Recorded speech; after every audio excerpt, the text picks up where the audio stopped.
Vertical Determinism, a meditation on the Mother.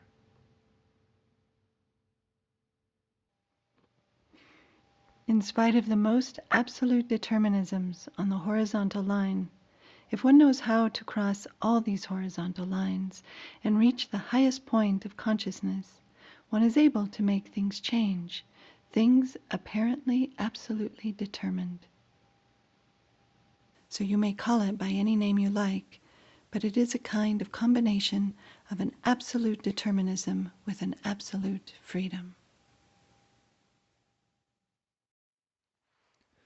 The universe is one grand pulsation, one outward vibration of the supreme consciousness, which is absolutely undetermined and free. Our limited consciousness, however, is not yet capable of that total vision, so things feel fixed, rigid, unfree. We often feel subject to cause-effect relationships out of our control. At worst, the world seems like a machine forever locked in the same ugly cycle. Or we feel like society, humanity, others, we ourselves, are stricken to never change, chained to habits, mores, rules of engagement, thought patterns, physical laws. These countless horizontal determinisms seem to limit what is possible. They make us believe in unfreedom, create contradiction, disharmony, fatalism. And yet nothing is fixed like we thought, and it is often only our belief in the lower determinisms that give them such force. Our assent to laws, prevailing ideas, persistent habits give them continued power. But we can withdraw our assent and instead give ourselves up to God.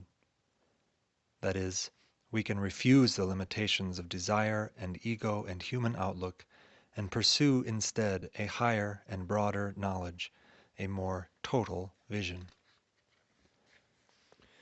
Our best resource in this effort, our fundamental grace, is our aspiration, our prayer, our will to surrender to the highest. That is why the individual exists, so that aspiration exists, so that the movement of self-giving and surrender exist. A steady, sincere, intense aspiration for the Supreme has the power to cut across horizontal determinisms. It can render any plane of being aware of the Lord.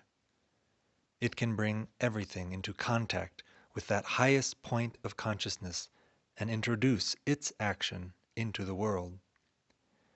It can draw down the divine will for this earth, thus letting a vertical determinism go to work, one that can transform any obstacle into a boon for transfiguring growth. As the divine consciousness enters ours, new forces are released. Their intervention produces the unexpected and unforeseen and changes the path of the unfolding. That is why the Mother encourages us, in every case, to, quote, come in conscious contact with the Supreme Consciousness, be united with it, and wait.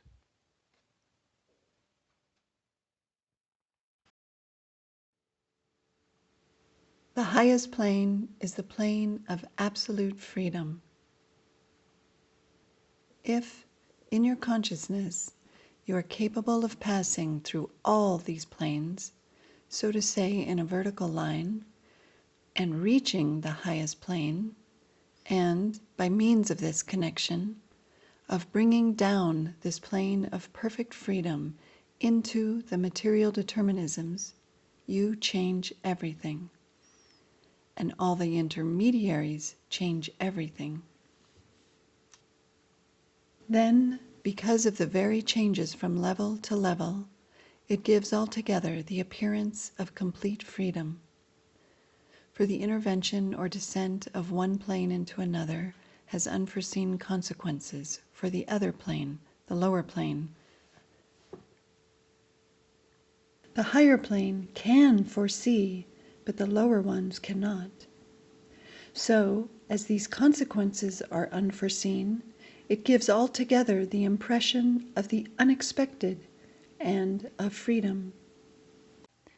It is only if you remain consciously and constantly on the highest level, that is, in the supreme consciousness, that there you can see that, at the same time, all is absolutely determined, but also, because of the complexity of the interlinking of these determinisms, all is absolutely free.